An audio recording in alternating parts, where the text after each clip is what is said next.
మహాభారత కథల నుండి ఈరోజు ఎవరి గురించి చెప్తున్నావు పిన్ని? ఈరోజు దేవయాని యయాతి గురించి చెప్పుకుందామమ్మా. చెప్పండి పిన్ని, వినడానికి సిద్ధంగా ఉన్నాం. చెప్తాను. దేవతలకు రాక్షసులకు జరిగే యుద్ధంలో మరణించిన వారిని బ్రతికించడానికి మృత సంజీవని విద్యను సాధించాడు రాక్షసుల గురువు శుక్రాచార్యుడు. ఆ మృత సంజీవని విద్యను నేర్చుకుని రావాల్సిందిగా దేవతల గురువు బృహస్పతి తన కుమారుడైన కచుని పంపాడు. కచుడు శుక్రాచార్యుని ఆశ్రమానికి వెళ్ళి శుక్రాచార్యుల వారికి నమస్కరించి తను వచ్చిన విషయం ఆయనకి తెలియజేశాడు. అంగీకరించాడు శుక్రాచార్యుడు. శుక్రాచార్యుల వారి కుమార్తె దేవయాని. కచుడు గురువుగారి సేవలు చేస్తూ ఆయన అనుగ్రహంతో ఆశ్రమంలో ఉంటున్నాడు. గురు కుమార్తె దేవయానికి కూడా సంతోషం కలిగించే విధంగా వారికి కావలసిన పనులు సమకూరుస్తూ విద్యను అభ్యసిస్తున్నాడు. మృత సంజీవని విద్యను అభ్యసించడానికి తమ గురువు వద్ద చేరాడు కచుడు అని తలచి రాక్షసులందరూ కలిసి ఒకనాడు ఆవులను మేపుటకు అడవికి పోగా చాటుగా పొంచి ఉండి కచుడు రాగానే వాణ్ణి నరికి ముక్కలు ముక్కలుగా చేసి నక్కలకు గద్దలకు వేశారు. అయ్యో! సాయంత్రానికి గోవులు ఆశ్రమం చేరాయి, కానీ కచుడు రాలేదు. కచుడిని దేవయాని మనసారా ప్రేమించింది. దేవయాని కంటతడి పెట్టి తండ్రిని చేరి కచుడు వచ్చేదాకా నేను మంచినీళ్ళు కూడా ముట్టను అంది. విషయం తెలుసుకొని శుక్రాచార్యుడు మృత సంజీవని విద్యను ఉపాసించి కచుని జీవింపచేశాడు.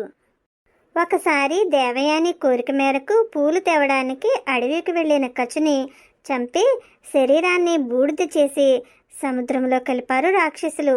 అప్పుడు కూడా దేవయాని కోరిక మీద శుక్రాచార్యుడు మళ్ళీ బతికించాడు. మరొకసారి కచును చంపి వాని శరీరాన్ని భస్మం చేసి మద్యంలో కలిపి శుక్రుని చేత తాగించారు. కచుడు కనపడకపోయేసరికి దేవయాని దుఃఖంతో తండ్రి వద్దకు వచ్చింది. దివ్య దృష్టితో గ్రహించాడు శుక్రాచార్యుడు. రాక్షసుల కిరాతకాలకు అంతు లేకుండా పోయాయని కోపించి తన ఉదరంలోని కచుని ఆత్మను ప్రబోధించి మృత సంజీవని విద్యను బోధించాడు. వెంటనే కచుడు శుక్రాచార్యుని ఉదరం చీల్చుకొని బయటకు వచ్చాడు. తర్వాత తను నేర్చిన మృత సంజీవని విద్యతో గురువైన శుక్రాచార్యుల వారిని బ్రతికించాడు. శుక్రాచార్యులు ఎంతో సంతోషించి మరికొన్ని విద్యలు నేర్పాడు కచునికి. కొంతకాలం తరువాత శుక్రుని ఆజ్ఞతో దేవలోకానికి బయలుదేరాడు కచుడు. తన మనసులోని కోరికను కచునితో చెప్పింది దేవయాని. అందుకు కచుడు అంగీకరించలేదు. నీవు గురుపుత్రివి, నేను శిష్యుడను. గురువుకు నేను పుత్రుడితో సమానం.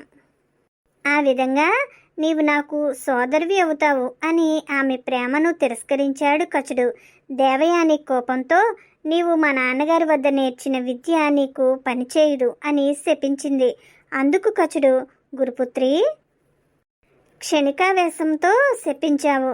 ఆ విద్య నాకు పనిచేయకపోయినా నేను ఉపదేశించిన వారికి వినియోగం అవుతుంది. ముందు వెనుక ఆలోచించక శపించినందుకు నీకు విప్రవంశీయునితో వివాహం జరగదు అని ప్రతిశాపం ఇచ్చి దేవలోకం చేరుకున్నాడు కచుడు. ఇప్పుడు యయాతి గురించి చెప్పుకుందాం. శుక్రాచార్యుల వారి కుమార్తె దేవయాని వృషపర్వ చక్రవర్తి కుమార్తె శర్మిష్ఠ చెలికెత్తలతో కలిసి ఉద్యానవనంలో విహరించి సరోవరంలో స్నానాలు చేసి తొందరలో శర్మిష్ఠ దేవయాని చీర ధరించింది. అది చూసి ఆగ్రహంతో, శర్మిష్ఠ, నీ జాతి అంతటికి గురువైన శుక్రాచారి పుత్రికను. నీవు కట్టి విడిచిన వస్త్రమును నేను ధరించను అన్నది. అందుకు శర్మిష్ఠ పరిహాసంతో, దేవయాని, మా తండ్రి గారి కొలువులో చేతులు జోడించి నమస్కరిస్తూ మా అనుగ్రహం మీద బతికే శుక్రుని కుమార్తెవు నీవు. నీకు ఇంత అహంకారమా అని చేతితో నెట్టింది. వెంటనే దేవయాని పక్కనున్న నూతిలో పడిపోయింది. శర్మిష్ఠ దాసీజనంతో అంతఃపురానికి చేరుకుంది. నహుష మహారాజు కుమారుడు యయాతి. ఆయన ఒకనాడు వేటకు బయలుదేరి మధ్యాహ్నం దాకా జంతువులను వేటాడి దాహంతో దేవయాని పడిన బావి దగ్గరకు వచ్చి లోనికి తొంగి చూశాడు. అతనికి దివ్య సుందరాంగి దేవయాని కనిపించింది. విషయం తెలుసుకొని తన భుజాన ఉన్న ఉత్తరీయాన్ని అందించి ఆమెను కాపాడి ఆమె శుక్రాచార్యుల వారి పుత్రికగా గుర్తించాడు. అప్పుడు దేవయాని, మహారాజా, నన్ను ప్రాణాలతో కాపాడి నాకు భిక్ష పెట్టారు. నన్ను కాపాడిన నీవే నా భర్తవు అని సిగ్గుతో నిలబడింది. దేవయాని, పూజ్యులైన శుక్రాచార్యుల వారి పుత్రికవు. శుక్రాచార్యుల వారి అనుమతి లేనిదే నిన్ను పరిణయమాడలేను అని యయాతి అక్కడి నుండి వెళ్ళిపోయాడు. దేవయాని ఆవేశంతో అంతఃపురానికి వెళ్ళి జరిగిన సంగతి తండ్రికి తెలియజేసి తనకు జరిగిన పరాభవానికి బదులుగా శర్మిష్టను తనకు దాసీగా చేసే వరకు నేను నగరంలో ప్రవేశించనని తండ్రికి వర్తమానం పంపింది.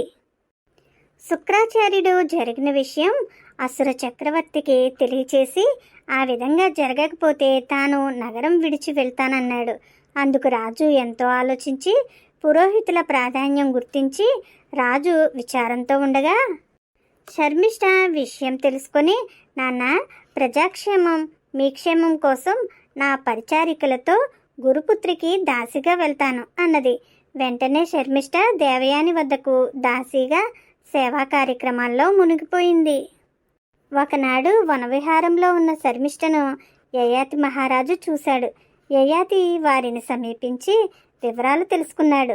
దేవయాని యయాతితో, రాజా, ఈ దాసీ జనంతో సహా మిమ్ములను సేవించుకుంటూ మీతో దాంపత్య జీవనం గడపాలని నా మనసు ఉవ్విళ్ళూరుతున్నది అని తన తండ్రి వద్దకు తీసుకుని వెళ్ళి విషయమంతా వివరించింది. శుక్రాచార్యుడు సంతోషించి వారిద్దరికీ వివాహం చేసి దేవయాని శర్మిష్ఠ దాసీలను యయాతితో పంపుతూ, రాజా, శర్మిష్ఠను కూడా దేవయానిని చూసిన విధంగానే చూసుకోవాలి, ఒక శయన విషయంలో తప్ప అని శాసించాడు.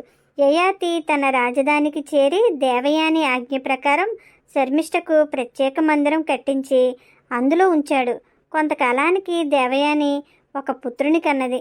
ఆ విషయం తెలుసుకున్న శర్మిష్ఠ నాకు మాతృత్వం ప్రసాదించమని యయాతిని ప్రార్థించింది. అప్పుడు శుక్రాచార్యుడు శాసించిన విధి గుర్తుకు తెచ్చాడు యయాతి. శర్మిష్ఠ దీనంగా, మహారాజా, వారి జాక్షులందు వైవాహికములందు ప్రాణ విత్త మానభంగములయందు అసత్య దోషం అంటదని ఆర్యులంటారు. అన్నింటికంటే అహింస పరమోత్తమ ధర్మం. నేను ఋతుస్నానం చేసి మాతృత్వానికి సిద్ధంగా ఉన్నాను. ఈ సమయంలో నా వాంఛ తీర్చకపోవడం కంటే హింస మరొకటి ఉండదు. అన్ని దానాలలో అన్నదానం గొప్పది, దానితో సమానమైనది పుత్రదానం అనుగ్రహించడం అన్నది. యయాతి మారు పలకలేదు. ఆమెను అనుగ్రహించాడు. కొంతకాలానికి శర్మిష్ఠ కుమారుని కన్నది. అది తెలుసుకున్న దేవయాని శర్మిష్ఠ వద్దకు వెళ్ళి విషయం అడిగింది. గురుపుత్రి, వేదాంగవేత్త అయిన మహానీయుని అనుగ్రహంతో పుత్రవతినయ్యాను. ఇందులో అధర్మం ఏమీ లేదు అన్నది. ఆ విధంగా కొంతకాలం జరిగింది. యదు, తుర్వసుడు అను 2 కుమారులు కలిగారు దేవయానికి. శర్మిష్ఠకు ద్రుహ్యుడు, అనువు, పూరుడు అను 3 కుమారులు కలిగారు. క్రమక్రమంగా వారంతా పెరిగి పెద్దవారవుతున్నారు. ఒకనాడు దేవయాని భర్తతో విహారం చేస్తూ ఉద్యానవనంలో ఉన్న శర్మిష్ఠ పుత్రులను చూసి అచ్చం యయాతి పోలికలను గమనించి వారిని పిలిచి, మీరు ఎవరు, మీ తల్లిదండ్రులు ఎవరు అనగా, మా తండ్రి యయాతి మహారాజు, మా తల్లి శర్మిష్ఠ అని సమాధానమిచ్చారు. దేవయాని ఆగ్రహంతో యయాతి వైపు చూసింది. యయాతి మౌనంగా ఉండిపోయాడు. దేవయాని దుఃఖంతో తండ్రి వద్దకు వెళ్ళి విషయం తెలియజేసింది. విషయం తెలుసుకున్న శుక్రాచార్యుడు ఆవేశంతో యయాతిని భారపీడితుడు అవుతావు అని శపించాడు. యయాతి భయంతో పరిపరి విధాలా వేడుకున్నాడు.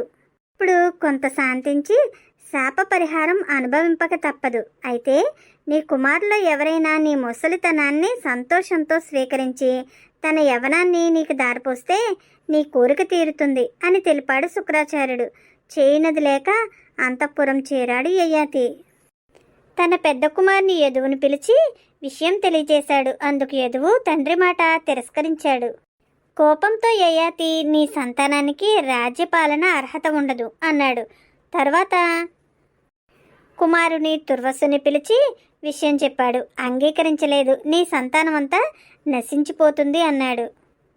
శర్మిష్ఠ కుమారులతో విషయం చెప్పాడు. ద్రుహ్యుడు అనువు ఇద్దరూ తిరస్కరించగా ఒకరి సంతానం జలపాతాల్లో ఉండే విధంగా, మరొకరి సంతానం బాల్యంలోనే నశించే విధంగా శపించాడు. చివరిగా పూరువును పిలిచి విషయం తెలియచేయగా వాడు సంతోషంతో అంగీకరించాడు. వెంటనే పూరువుని ముసలతనం ఆవరించింది. యయాతి నవయవ్వనుడయ్యాడు. దేవయానితో కొంతకాలం గడిపి సంతోషంతో ధర్మ మార్గనిరతుడయ్యాడు. యజ్ఞయాగాది సత్కార్యాలు ఆచరిస్తూ కొంతకాలం గడిపి కుమారుడైన పూరువుని పిలిచి మంత్రి సామంత పురోహిత జన సమక్షంలో ఉండి, మహామంత్రులారా, నా ప్రజలారా, ఈనాటి నుండి నా రాజ్యానికి నా పూరువు ప్రభువు కాబోతున్నాడు. పెద్ద కుమారునితో సహా మిగతా ముగ్గురు నా మాట తిరస్కరించారు. తండ్రి మాట తిరస్కరించిన వాడు తనయుడు కాడు. ఎవరైతే పితృవాక్య పరిపాలన చేస్తారో, తండ్రి యందు సేవాభావంతో ఉంటారో వాడే నిజమైన కుమారుడు. అలాంటి గుణసంపన్నుడు ఈ పూరువు. అందువలన మిగతా వారికి రాజ్యాధికారం లేదు. నేటి నుండి ఈ పూరువు మీకు రాజు అని తన కుమారుని ముసలితన రూపాన్ని తాను స్వీకరించి కుమారునికి నవయవ్వనాన్ని ప్రసాదించాడు. మంత్రులు ప్రజలు జై జయనాదాలతో సంతోషంతో పూరువుని సింహాసనం ఎక్కించారు. తర్వాత యయాతి వానప్రస్థానం స్వీకరించి అరణ్యాలలో కొంతకాలం జీవితం సాగించి ఒకానొక రోజున పరమపదం పొందాడు. పూరువుడు ధర్మ పరిపాలన చేస్తూ ప్రజారంజకంగా పరిపాలిస్తూ సుఖంగా ఉన్నాడు. ఈ పూరువు మహారాజు వల్ల విస్తరించిన వంశమే పురువంశంగా ప్రసిద్ధి చెందినది. రేపు ప్రతీప మహారాజు గురించి తెలుసుకుందాం. త్వరగా వచ్చేయండి అమ్మలు. అలాగే పిన్ని, ఇక మేము వెళ్ళొస్తాం. ఫ్రెండ్స్, మహాభారతంలో కథలు మీకు నచ్చాయా? నచ్చితే జై విహారీకి తప్పక లైక్ చేయండి, షేర్ చేయండి, సబ్స్క్రైబ్ చేయడం మర్చిపోకండి. మరో కొత్త కథతో మరలా మీ ముందుకు వస్తాం. మీ జై విహారీ.